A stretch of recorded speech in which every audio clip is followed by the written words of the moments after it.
কই রে খাব্বাব, আমি ওমর নজর করে দেখি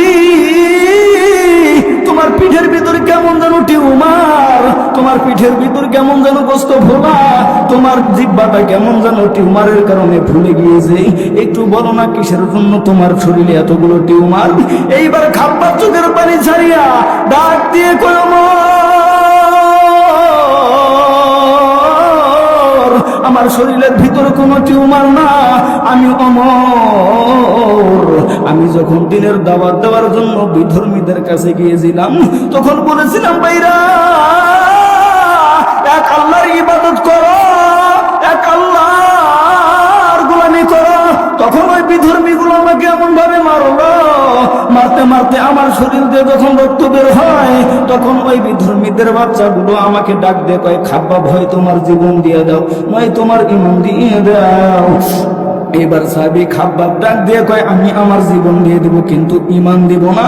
মুসলমান যুবক বন্ধু ওমর রাদিয়াল্লাহু আনহু ডাক দিয়ে কয় ভাই খাব্বাব তারপরে কি করলা? এইবার খাব্বাব রাদিয়াল্লাহু আনহু ডাক দিয়ে কয় ওগো ওমর, তারপর আমি আল্লাহ, আমি রহমান, আমি আল্লাহ, আমি গফুরুর রহিম, আমি জাল জালালি ওয়াল ইকরাম।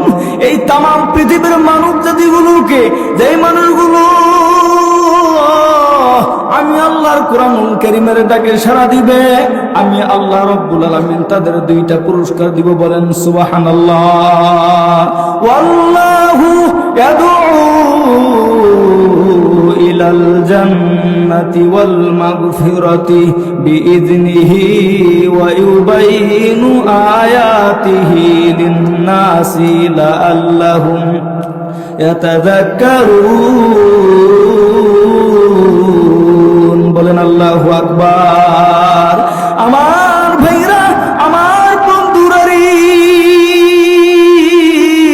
এটা এমন একটা কোরআনুল কারীম যে কোরআনুল কারীম নিজে শিক্ষা করলে সম্মান বাড়িয়ে দিবে। এই কোরআনুল কারীমটা মানলে আল্লাহ রাব্বুল আলামিন সন্তানদের মা বাবাকে সম্মানিত করে দিবে। কেমন করে সম্মানিত করে দিবে রে বন্ধু? এই আসমানের নিচে জমিনের উপরে যত বড় বড় তাফসীরের কিতাব আছে এর মধ্যে অন্যতম একটা তাফসীরের নাম হলো তাফসীরে কাবির।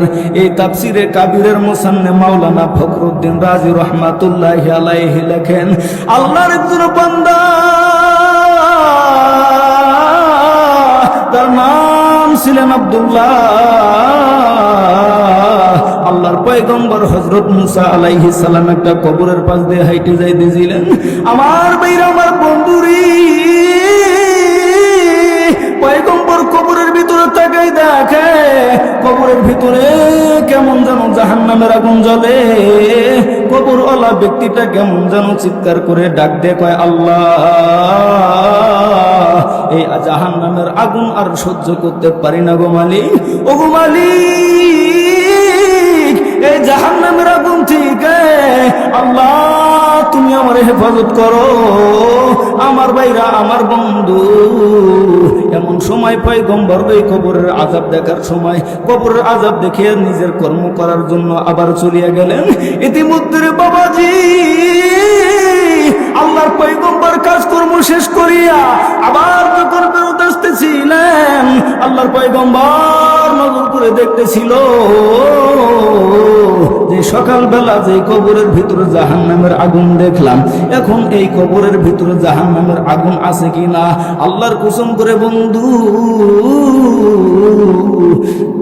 এইবার পয়গম্বর যখন আবার ওই কবরের ভিতরে তাকায়া দেখে সকালবেলা যে কবরের ভিতরে জাহান্নামের আগুন দাউ দাউ করে জ্বলতেছিল, আল্লাহ পাক রব্বুল আলামিন সন্ধ্যার সময় কেমন জানি তার কবরের আযাব মাফ করে দিয়ে কেমন যেন কবরটা জান্নাতের ফুল বাগান দ্বারা সাজাই দিছে। বলেন সুবহানাল্লাহ। পয়গম্বর ডাক দিয়ে কয় আল্লাহ, কেমন কুদরত গো মালিক, কেমন তোমার রহমান আমার জানা নাই গো আল্লাহ। এই কবর কবরবাসীর কবরের আযাব কেমন করে আল্লাহ তুমি মাফ কইরা দিলা একটু বলো না। আল্লাহ পাক রব্বুল আলামিন ডাক দিয়ে কয়, পয়গম্বর, এই ব্যক্তিটা অনেক গুনাহ করার কারণে এই কবরের ভিতরে আসছে, অনেক দুনিয়াতে মদ জুয়া খেলেছে, মদ খেয়েছে, গাঁজা খেয়েছে, নামাজ রোজা পড়ে নাই, এই জন্য কবরের ভিতরে জাহান্নামের আগুন জ্বলতেছিল। ওগো পয়গম্বর, কিন্তু আমি আল্লাহ, আমি রহমান কিসের জন্য কবরের আযাব মাফ করে দিছি শোনো না। পয়গম্বর ডাক দিয়ে কয়, ওগো মালিক, কিসের জন্য মাফ করুল্লাহ আমারে বলেন না। আল্লাহ রাব্বুল আলামিন ডাক দিয়ে কয়, নবীজি, এই ব্যক্তিটা দুনিয়াতে থাকা অবস্থায় তার সন্তান ছিল, তার বিবির গর্ভের ভিতরে তার একটা সন্তান ছিল।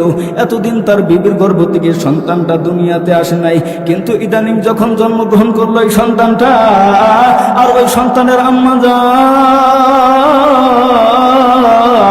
ওই সন্তানটাকে নিয়ে যাইয়া ওই মাদ্রাসায় নিয়ে যাইয়া ভর্তি করে দিল। আর মাদ্রাসার হুজুরেরা ওই ছোট্ট বাচ্চাটাকে একটা সবক পড়াইতে গেল, আর ওই সবক পড়ানোর সময় আল্লাহ রাব্বুল আলামিনের দুইটা নাম ধরে ডাক দিছে। এইবার আল্লাহ ডাকতে কয়, নবী গো, এই সন্তান যখন দুইটা নাম ধরে ডাক দিল, তখন আমি আল্লাহর আরশে পাক খুশি হইয়া গেছে। আর আমি আল্লাহর আরশে পাক যখন খুশি হইয়া গেছে, তখন আমি আল্লাহ এই বান্দার উপর সন্তুষ্ট হইয়া ওই সন্তানের উসিলায় তার বাবার কবরের আযাব আমি আল্লাহ মাফ করে দিছি। জোরে বলেন সুবহানাল্লাহ।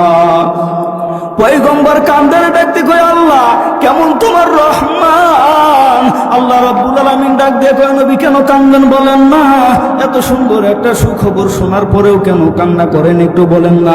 পয়গম্বর চোখের পানি ঝরে আর ডাক দিয়ে কয়, আল্লাহ গো, আমি একটা বিষয় ভেবে এমন অবাক হইতেছি, এই ব্যক্তি এত গুনাহ করলো, এত গুনাহ করার পরে একটা মাত্র সন্তানের আমলের দ্বারা আল্লাহ তুমি তার বাবার কবরে আযাব মাফ করে দিয়েছ।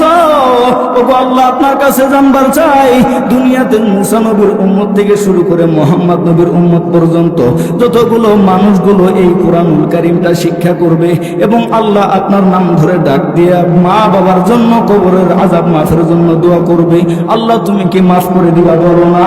আল্লাহ রাব্বুল আলামিন ডাক দিয়ে কয়, নবীজি, তখন সন্তানগুলো আমি আল্লাহর কাছে ফরিয়াদ করবে, আমি আল্লাহ পাক রব্বুল আলামিন ওই সন্তানের উসিলা করিয়া আমি আল্লাহ, আমি রহমান, আমি রহিম, আমি গফফার, তাদের মা বাবার কবরের আযাব মাফ করে দিব। বলেন সুবহানাল্লাহ। মুসলমান ভাইরে, আর যদি এই কোরআনুল কারীমের ডাকে সাড়া দিতে হয়, তাহলে জীবনে অনেক বাধা আসবে, অনেক বিপদ আসবে। এই বিপদকে পেছে ফেলিয়ে মুসলমানগুলোর সামনে এগিয়ে যাবে। কথা বলেন ঠিক কিনা? আরে বাবাজি, আমার ভাইরা, আল্লাহ রাব্বুল আলামিন কেমন এই কোরআনুল কারীম নাযিল করলেন? আমার ভাইরা, আমার বন্ধুরা, এই কোরআনুল কারীমের দাওয়াত দিতে যাইয়া পয়গম্বররা মার খেয়েছে, এই কোরআনুল কারীমের দাওয়াত দিতে যাইয়া সাহাবায়ে কেরামগুলো মার খেয়েছে। তার মধ্যে অন্যতম একজন সাহাবী, যার নাম হলো সাহাবী খাব্বাব রাদিয়াল্লাহু আনহু। হযরত ওমর রাদিয়াল্লাহু আনহু একদিন বয়ান করতেছিলেন, এমন সময় খাব্বাব রাদিয়াল্লাহু আনহু মজলিসের ভিতরে ঢুকলেন। এইবার ওমর ডাক দিয়ে কয়, খাব্বাব তুমি আমার দিকে আসো। খাব্বাব ডাক দিয়ে কয়, লাব্বাইক ইয়া ওমর, আমি হাজির হয়েছি। এইবার ওমর ডাক দিয়ে কয়, রে খাব্বাব, আমি ওমর নজর করে দেখি তোমার পিঠের ভিতর কেমন যেন টিউমার, তোমার পিঠের ভিতর কেমন যেন গোস্ত ফোলা, তোমার জিহ্বাটা কেমন যেন টিউমারের কারণে ফুলে গিয়েছে, একটু বলো না কিসের জন্য তোমার শরীরে এতগুলো টিউমার? এইবার খাব্বাব চোখের পানি ছাড়িয়া ডাক দিয়ে কয়,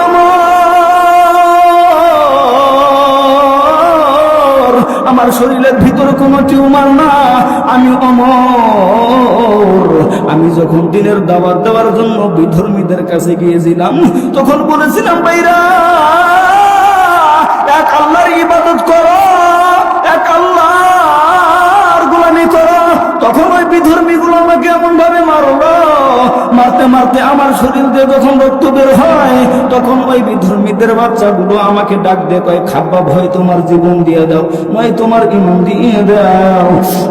এবার সাহাবী খাব্বাব ডাক দিয়ে কয়, আমি আমার জীবন দিয়ে দিব কিন্তু ঈমান দিব না। মুসলমান যুবক বন্ধু ওমর রাদিয়াল্লাহু আনহু ডাক দিয়ে কয়, ভাই খাব্বাব, তারপরে কি করলা? এইবার খাব্বাব রাদিয়াল্লাহু আনহু ডাক দিয়ে কয়, ওগো ওমর,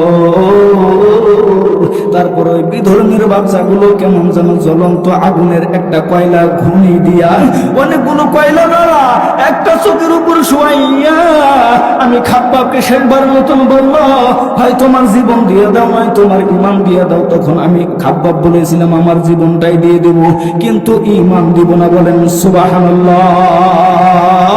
এরে বাবাজি আমার বন্ধু, এই কথা বলার সঙ্গে সঙ্গে আমি খাব্বাব রাদিয়াল্লাহু আনহুকে ওই কয়লাগুলোর ভিতরে আমাকে উলঙ্গ করি আমার শরীরের কাপড়গুলো খুলিয়া ওই কয়লার ভিতরে নিক্ষেপ করছে। সঙ্গে সঙ্গে আমার পিঠের বস্তুগুলো এইরকম করে খুলে খুলে পড়ে গেছে।